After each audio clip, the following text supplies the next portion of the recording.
Well, hello everyone, it's Sheila back again with another tutorial. This time I'm going to do one by one rib. I'm going to show the ordinary rib and the twisted rib.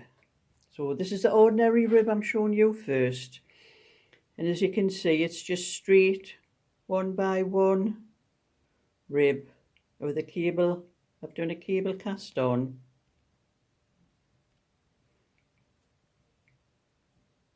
And I'm going to show how to knit this. I have 21 stitches on here. It's best when you do ribs to have an odd number of stitches so that you have the same stitch at the start and the same stitch you finish with, and that keeps your edges down the side neater. If you have if you start with a knit and finish with a purl, you usually end up with raggy edges. So anyway, this is starting off with a knit. So I'm going to knit one stitch, and I'm sure by now in my other tutorials you'll know how to do the knit and the purl stitch. So I'm doing a purl now.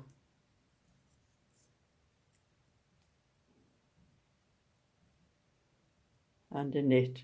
And the knit is knit into the front of the stitch and bring the yarn over, pull through and take it off.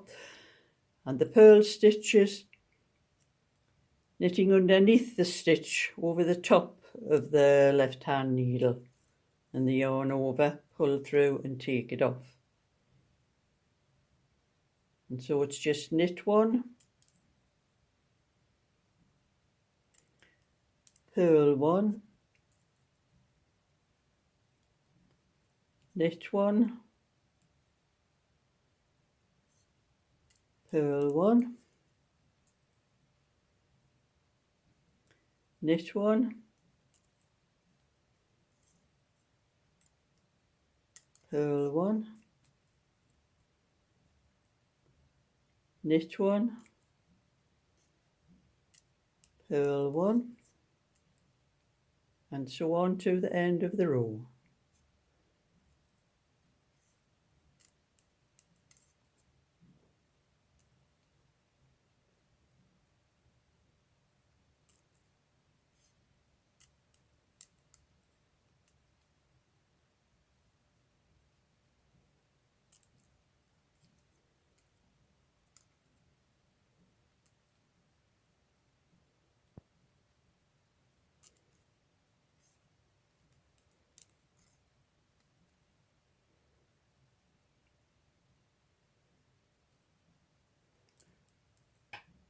So that's your knit one, purl one rib in the plain straight knit one, purl one rib.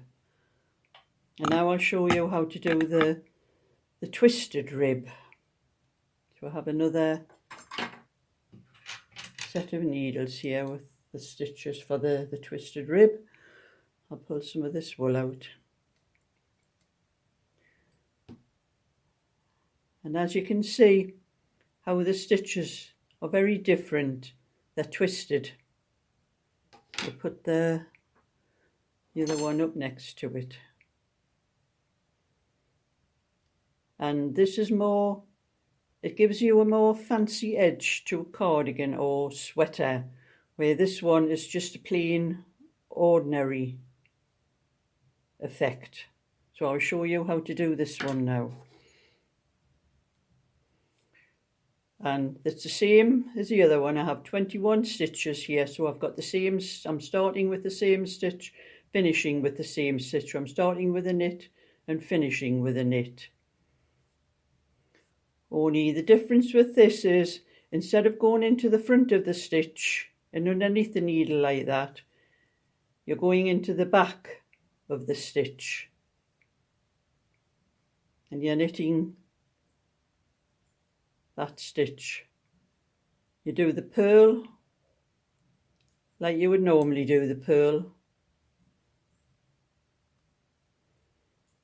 And the knit again into the back of the stitch. You only knit into the back of the knit stitch. Some have done it with knitting into the back of the purl stitch as well, but it's quite difficult to knit into the back of a purl stitch. So I find it easier, and you get just as good an effect doing it just into the knit stitch.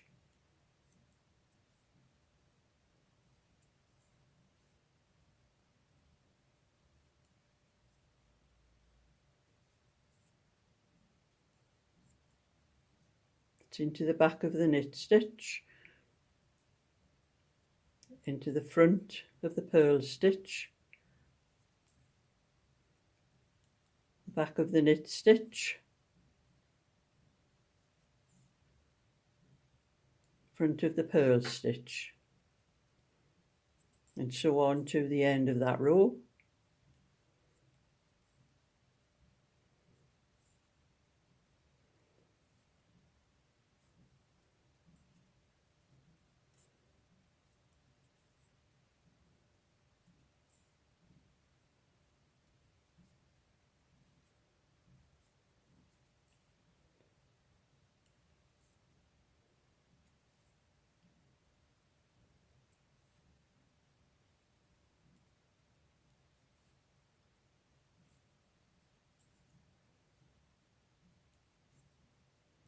And on to the last 3 stitches.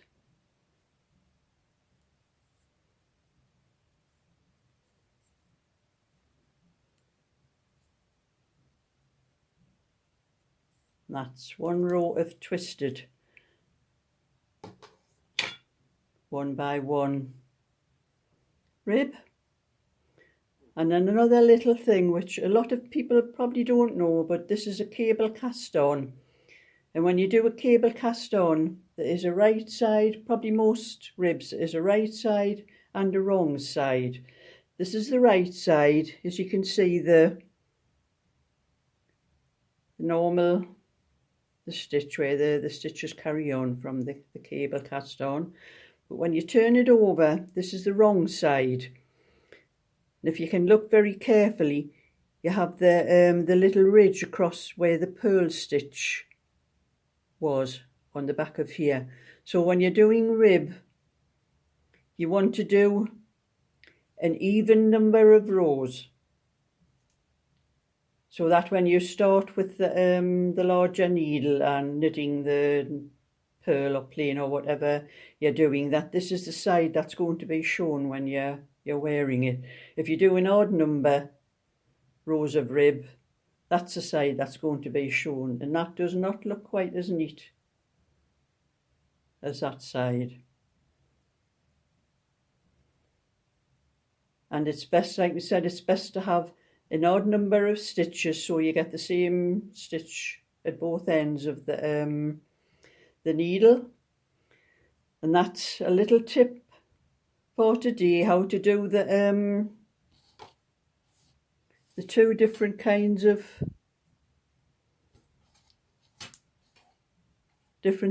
rib.